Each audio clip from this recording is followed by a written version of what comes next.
Daily. Taste the Daily.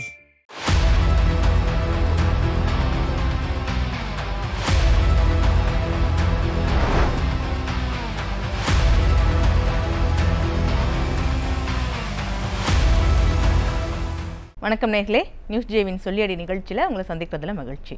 இன்னைக்கு தமிழ்நாட்டின் அரசியல் நிகழ்வுகளை பற்றி பேசுறதுக்காக அதிமுகவிலிருந்து திரு மு.க. துரைராஜ் நம்மோட இணைஞ்சிருக்கிறாங்க. அவங்க கிட்ட பேசலாம். வணக்கம் துரைராஜ். வணக்கம். இபிஎஸ் ரொம்ப பக்குவமான ஒரு மனிதர், யாரையும் கடுமையான வார்த்தைகளால் சாடாதவர். ஆனால் அப்படி ஒரு மனிதரை ஈரோடு இப்போ நடந்த சுற்றுப்பயணத்தில் பால்டாயில் அப்படின்ற ஒரு வார்த்தையை பயன்படுத்தியிருக்கிறாரு. சமூக வலைதளங்களில் எங்கே பார்த்தாலும் அந்த பால்டாயில் அப்படின்றதான் பேசுபொருளாக இருக்குது. எதுக்காக இந்த விமர்சனம்? முதல்ல அதிமுகவினுடைய பொதுச் செயலாளர், தமிழ்நாட்டினுடைய எதிர்க்கட்சி தலைவருக்கு ஒரு நன்றியை சொல்லிக்கிறேன்.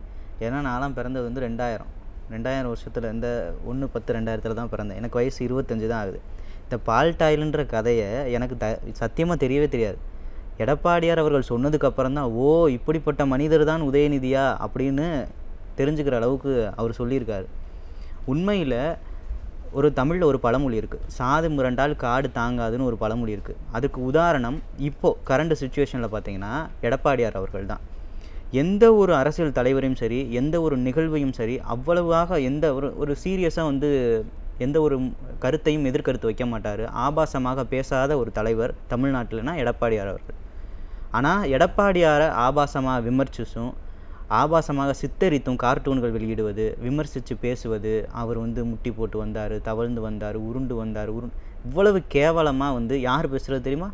சாமானிய மனுஷன் பேசலை, தமிழ்நாட்டினுடைய துணை முதலமைச்சர். இவ்வளவு கோடி மக்களுக்கும் துணை முதலமைச்சராக இருக்கக்கூடிய பொறுப்பற்ற ஒரு முதலமைச்சர், துணை முதலமைச்சரும் தான் இவ்வளவு விமர்சனம் வைக்கிறார்.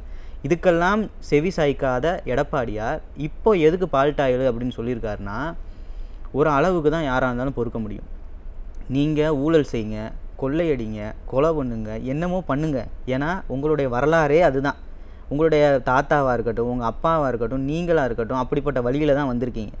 இதே புரட்சி தலைவி அம்மாவை சட்டப்பேரவையில் அவங்களுடைய சேலையை பிடித்து இழுத்து, அவருடைய முடியை பிடுங்கி, எவ்வளவு அநாகரிகமான முறையில் ஒரு பெண்ணென்றும் பாராமல், அவங்க அரசியல் தலைவரை விட்டுருங்க, ஒரு பெண்ணுன்னு கூட பார்க்காம அடித்து வெளியேற்றின கூட்டம் தான் இந்த திமுக.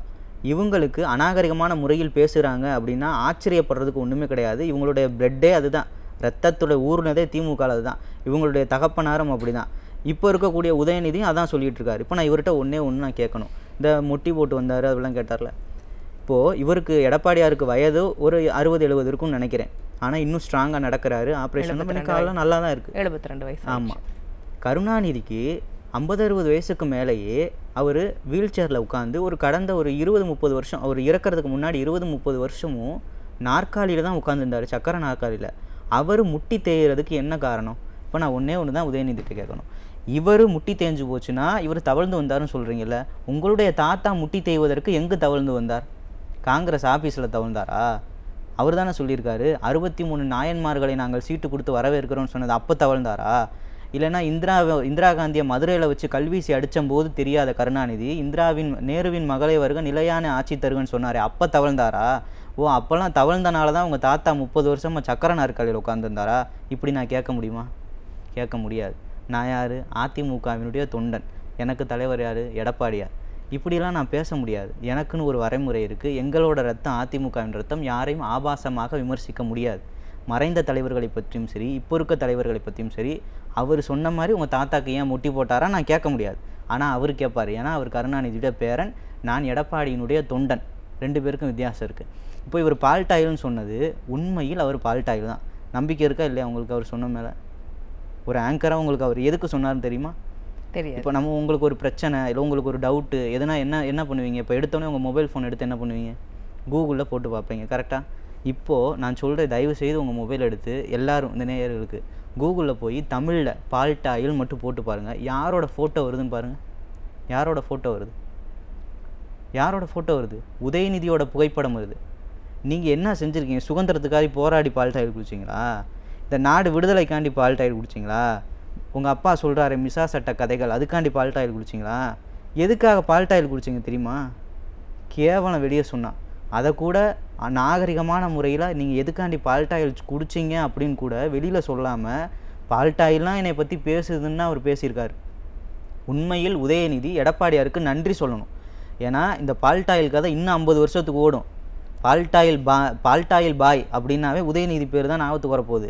ஆனால் அந்த முழு கதையும் வெளியே சொல்லாத எடப்பாடியாருக்கு உதயநிதி நன்றி தான் சொல்லணும், அவரை விமர்சிக்கக்கூடாது. இல்லை பேசுகிறப்ப பொறுப்பற்ற துணை முதலமைச்சர் அப்படின்னு சொன்னீங்க. அவர் நிறைய நிகழ்ச்சி நடத்துகிறாரு, விளையாட்டுத்துறை அமைச்சராகவும் இருக்காரு. அவர் துறையில் நிறைய நிகழ்ச்சிகள் நடத்தி நிறைய விளையாட்டு வீராங்கனைகள்லாம் உருவாக்கிட்டு இருக்காங்க. எப்படி விளையாட்டு வீராங்கனை உருவாக்குனீங்க? நாங்கள் பார்க்காத விளையாட்டு வீராங்கனையா? உண்மையில் விளையாட்டு வீரர்களை ஊக்குவித்தது அனைத்திந்திய அண்ணா திராவிட முன்னேற்ற கழகம். உள் இட ஒதுக்கீடு விளையாட்டு வீரர்களுக்கு 1%, அதை ஒரே வருஷத்தில் 2% மாற்றி கொடுக்குறாரு. யார் தெரியுமா? எடப்பாடியார் முதலமைச்சராக இருந்தபோது 2021 ஆட்சி முடியறதுக்கு முன்னாடி 2%ஐ 3% உள் இட ஒதுக்கீடை உருவாக்கி கொடுத்து விளையாட்டு வீரர்களுக்கு வேலைவாய்ப்பை ஏற்படுத்தி கொடுத்த ஒரே கட்சி உலகத்திலே அனைத்து இந்திய அண்ணா திராவிட முன்னேற்ற கழகம் மட்டும்தான். இந்தியாவிற்கே பெருமை சேர்த்த கட்சி. இப்போ இவர் எப்படி விளையாட்டுத்துறைக்கு பெரிய பெருமை சேர்த்தாருன்னா, ஒருத்தன் போட்டிக்கே போல, மாற்றுத்திறனாளி ஒருத்தர், அவன் போட்டிக்கும் போல, அவன் விளையாட்டு வீரன் கிடையாது. இந்த ஒரு படத்தில் வடிவேல் சொல்லுவார்ல, அண்ணன் பேரை நல்லா பச்சை குத்தி கொடுனே, நாங்கள் கோப்பையை வீட்டுக்கு கொண்டு போகிற மாதிரி அவன் பாட்டுக்கு வரான், ஒரு கோப்பையை கொண்டு வரான். அதாவது திமுக பொதுமக்களுக்கும் சரி மற்ற கட்சிகளுக்கும் சரி நீதிமன்றத்துக்கும் விபூதி அடிக்கும். நமக்கு எல்லாம் தெரிஞ்ச கதை தான். ஏன்னா கரையான் சாக்கை தின்றுச்சு, எறும்பு சர்க்கரை தின்றுச்சு, கதையெல்லாம் தெரியும். இவங்க விபூதி அடித்து பார்த்துருப்பீங்க. இவங்க கட்சிக்கு ஒருத்தன் விபூதி அடித்தான் பார்த்தீங்களா? ஒருத்தன் சக்கரை நாற்காலியில் கொண்டு நான் பாரா ஒலிம்பிக்கு போனேன்னு சொல்லி அதை உதயநிதி கையில் கொடுத்து அதை முதலமைச்சர் போட்டோ எடுத்து, எங்காவது ஒரு அரசியல் கட்சி, எங்காவது ஒரு அரசு இப்படி கேவலமாக நடந்து பார்த்துருக்கீங்களா? ஒரு விசாரிக்கிறது கிடையாது, யாருன்னே தெரியாது. ரோட்டில் போகிறவனை கூட்டிகிட்டு நான் விளாண்டேன்றான், கடைசியில் பார்த்தா அவன் வீரரே கிடையாது. அப்படி ஒரு போட்டியுமே நடக்கலை.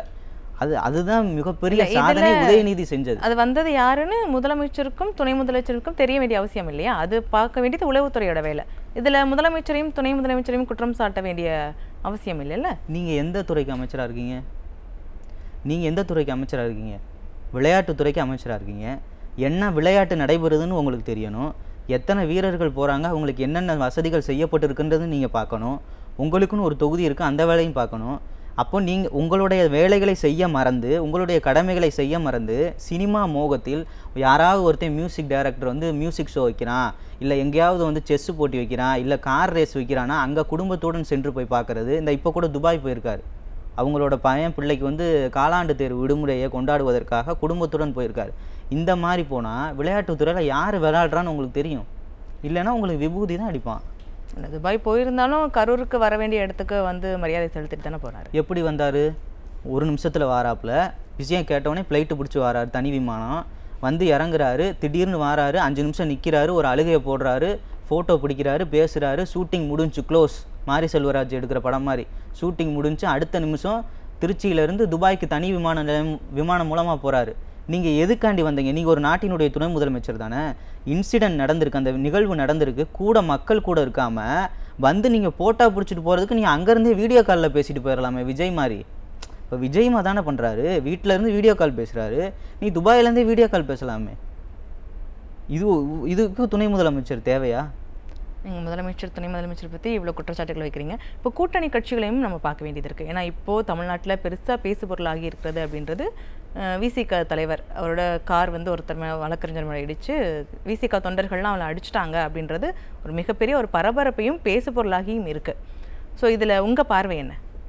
அதாவது முதல்ல என்னென்னா, ஒரு அரசியல் தலைவர் எப்படி இருக்கணும்னா, அவருடைய தொண்டர்களுக்கும் சரி மக்களுக்கும் சரி ஒரு முன்மாதிரியாக இருக்கணும்.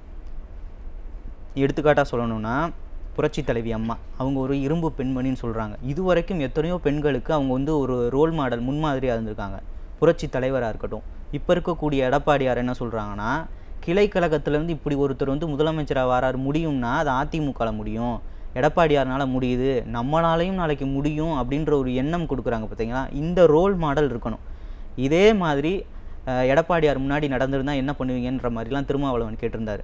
எடப்பாடியார் முன்னாடி நடந்திருந்தா தயவு செய்து இந்த மாதிரி செய்யாதீங்க, அவனை விடுங்கடான்னு இருப்பார். இது அவரோட கூட்டத்தில் ஆம்புலன்ஸ் பிளான் பண்ணி விட்டப்போ கூட ஆம்புலன்ஸ் எல்லாம் விட்டுரு, அடிக்காத, தேவையில்லாத வேலை பார்க்காத, இதெல்லாம் திமுக காரன் பண்ணுறான்னு எனக்கு தெரியும், தெரிஞ்சாலும் நீ ஒழுங்காரு, நீ என் தொண்டன், நான் உனக்கு தலைவன், நானும் அதிமுகவுக்கு தொண்டேன், அமைதியாரு, வழியை விட்டுரு, அவன் பண்ணிட்டு போகிறான், நம்ம பண்ணக்கூடாது அப்படின்னு சொல்கிற தலைவர் எடப்பாடியார். இப்போ இதுதான் முன்மாதிரியான ஒரு விஷயம். நீங்கள் என்ன பண்ணுறீங்க? காருக்குள்ளே உட்காந்துருக்கீங்க, ஒன்று என்ன சொல்லணும்னா, ஸ்கூட்டிக்கார மேலே தப்பாக இருக்கட்டும்யா, உங்கள் மேலே தப்பே இல்லை, நீங்கள் வந்திருக்கீங்க, ஸ்கூட்டிக்கார மேலே தப்பு. உங்கள் தொண்டர்கள் அடிக்கும் பொழுது நீங்கள் என்ன பண்ணணும், அடிக்காதன்னு ஒரு வார்த்தை சொல்லணும். அதை நீங்கள் சொல்லலை, அது உங்கள் மேலே தான் தப்பு. அப்போ நீங்கள் முன்மாதிரி என்ன பண்ணுறீங்க, தமிழக இளைஞர்களுக்கு அடிக்க தூண்டுறீங்களா? அடிக்க அவர் தூண்டுறீங்களா? என்ன விளக்கம் கொடுக்குறாரு, காருக்குள்ளே உட்காந்துருந்தேன், முன்னாடி நிறைய பேர் இருந்தாங்க, முன்னாடி என்ன நடக்குதுன்னே எனக்கு தெரியல, ஸோ அதனால் என்னால் இறங்கி வர முடியல அப்படின்ற ஒரு விளக்கத்தை கொடுக்குறாரு. அதுவும் இல்லாமல் முறைச்சி பார்த்துட்டே இருந்தாரு. காருக்குள்ளே என்ன நடக்குதுன்னு தெரியல, முறைச்சி பார்த்தாரு, எல்லாம் கரெக்டு. இவ்வளவு பாதுகாப்பு குறைபாடுகள் இருக்க காரணம் யார்? நீங்கள் இபிஎஸ்ஸை விமர்சனம் பண்ணுறீங்க. இவ்வளவு பாதுகாப்பு குறைபாடு இருக்க காரணம் யார்? முதலமைச்சர் ஸ்டாலின், துணை முதலமைச்சர் உதயநிதி ஸ்டாலின். உங்களுக்கு பாதுகாப்பு கொடுக்கவே இல்லை. உங்களுக்கு மட்டும் கிடையாது, பட்டியலின தலைவர்களுக்கு இவர்களுடைய ஆட்சியில் பாதுகாப்பே கிடையாது. அந்த உயிர் பயத்தில் தான் அவர்களுடைய தொண்டர்களே அந்த ஸ்கூட்டிக்காரனை அடிச்சிருக்காங்க. எனக்கு இப்போ அப்படி தான் பார்க்குறேன். ஏன்னா ஒரு மாநில தலைவர் ஆம்ஸ்ட்ராங், பகுஜன் சமாஜ் கட்சி, அவர் வெட்டி படுகொலை செய்யப்பட்டார். யாரோட ஆட்சியில்? இதே திமுக ஆட்சியில் தான் வெட்டி படுகொலை செய்யப்பட்டார். உயிருக்கு உத்தரவாதம் கிடையாது, பாதுகாப்பு கிடையாது, அவர் சாதாரண மனிதர் கிடையாது, ஒரு கட்சியினுடைய மாநில தலைவர். வெட்டி அந்த ஒரு பயம் திருமாவளவனுக்கு இருக்கோ? இருக்கு. அதனால தான் அவருடைய தொண்டர்கள் தமிழ்நாடு முழுக்க Z+ பாதுகாப்பு கொடுக்கணும் திருமாவளவனுக்குன்னு போராட்டம் பண்ணுறாங்க. நீங்கள் இப்போ சட்டம் ஒழுங்கு யாருக்கு? நீங்கள் கூட்டணியில் இருக்க கட்சி தான் ஆட்சி நடத்துது. உங்களுடைய உயிருக்கும் உத்தரவாதம் கிடையாது, பட்டியலின தலைவர்கள் யாரோட உயிருக்கும் உத்தரவாதம் கிடையாது, மக்களுக்கும் உத்தரவாதம் கிடையாது. இப்படி ஒரு கேவலமான ஆட்சி நடக்குதுன்னா அதுக்கு காரணம் யார்? அதுக்கு காரணம் யார்? முதல்வர் ஸ்டாலின். நீங்கள் அப்போ அவரை தான் சொல்லணும், ஸ்கூட்டிக்காரன் அடிக்கக்கூடாது, முறைச்சா நாங்கள் அடிப்போம், முறைச்சா தட்டுவோம்னு சொல்லி உங்களை இது பண்ணுறவன்னு நீ இது பண்ணக்கூடாது. நீங்கள் கேட்க வேண்டிய இடம் தலைமைச் செயலகத்தில் நின்று கேள்வி கேட்கணும். இன்னொன்றும் சொல்கிறார், இப்போ நீங்கள் இவ்வளோ விமர்சனத்தை வச்சாலும் அவரோட தரப்பு நியாயம் இருக்குது அப்படின்ற மாதிரி தான் திருமாவளவன் இன்னும் பேசுகிறாங்க. 4 அடி தான் அடித்தாங்க, அடி கூட சரியாக விழலை அப்படின்ற ஒரு கருத்தை கூட கூட்டத்தில் முன்வைக்கிறாங்க. அவருக்கு ஒரு விதத்தில் நான் சப்போர்ட் பண்ணணும். ஏன்னா நான் அனைத்து இந்திய அண்ணா திராவிட முன்னேற்ற கழகத்தின் ஒரு தொண்டன். நான் வந்து திமுக கட்சிக்காரன் கிடையாது. இப்போ வந்து கரூரில் கூட நிகழ்வு நடந்துச்சு பார்த்தீங்களா, எத்தனையோ பேர் மரணமானாங்க, 41 பேர் செத்தாங்க. விசாரணை நடக்குது, நீதிபதி விசாரிச்சுட்ருக்காங்க, நிறைய கமிஷன்ஸ்லாம் விசாரிக்க வராங்க. இதெல்லாம் நடந்துட்டு இருக்க சமயத்துலேன்னு திமுக காரன் தமிழ்நாடு முழுக்க 41 உயிர்களும் பறிபோனதற்கு காரணம் விஜய்னு போஸ்ட் அடிச்சு விட்றான்.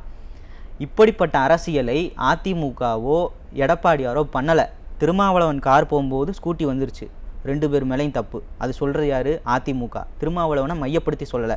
இதே திமுக இருந்தால் என்ன சொல்லியிருக்கும் தெரியுமா? திருமாவளவன் தான் காரணம், திருமாவளவன் தான் காரணம், திருமாவளவன் தான் காரணம்னு சொன்னதே கிளிப்பிள்ளைக்கு மாதிரி சொல்லி தமிழ்நாடு முழுக்க போஸ்ட் அடிச்சு விட்டிருப்பாங்க. இவ்வளவு கேவலமான அரசியலை முன்னெடுப்பது திமுக. ஆனால் அதிமுக பண்ணவும் கிடையாது. இவர் மேலே தப்பா அப்படின்னு கேட்டால் அவர் இறங்கி அட்வைஸ் பண்ணியிருந்துருக்கணும். அவர் பண்ணாதது அவர் தப்பு. இன்னொன்று, தட்டணும், முறைச்சி பார்த்தா தட்டுவோம், இதுதான் ஆதிக்க மனப்பான்மை. இப்போது நீங்கள் யாருக்கு எதிராக போராடுறீங்க? சாதிய ஆதிக்கத்திற்கும் மத ஆதிக்கத்திற்கும் நாங்கள் எதிராக போராடுறோம் அப்படின்னு நீங்கள் சொல்கிறீங்க. இப்போ நீங்கள் என்ன பண்ணிகிட்ருக்கீங்க?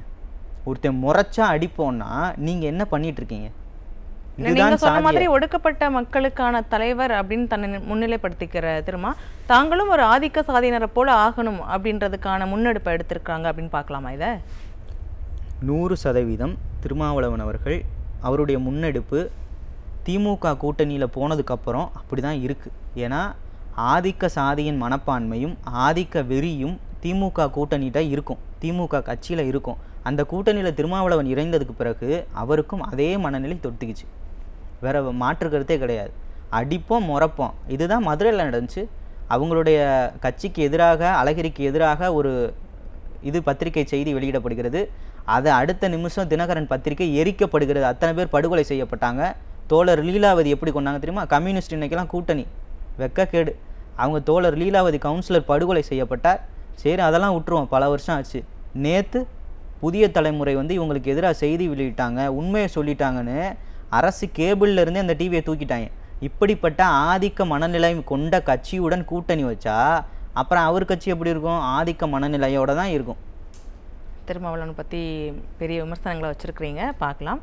இப்போ அடுத்ததாக ரீசெண்டாக நடந்தது, நேற்று நடந்தது அப்படின்னு பார்த்தோன்னா கிராம சபை கூட்டம். ஸோ கிராம சபை கூட்டம் அப்படின்றது கிராம மக்களுடைய மிகப்பெரிய கையில் இருக்கிற அதிகாரம்.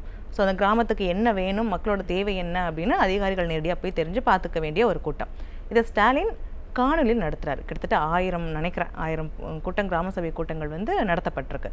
ஸோ இந்த ஒரு காணொலி கூட்டத்துக்கான அவசியம் என்ன?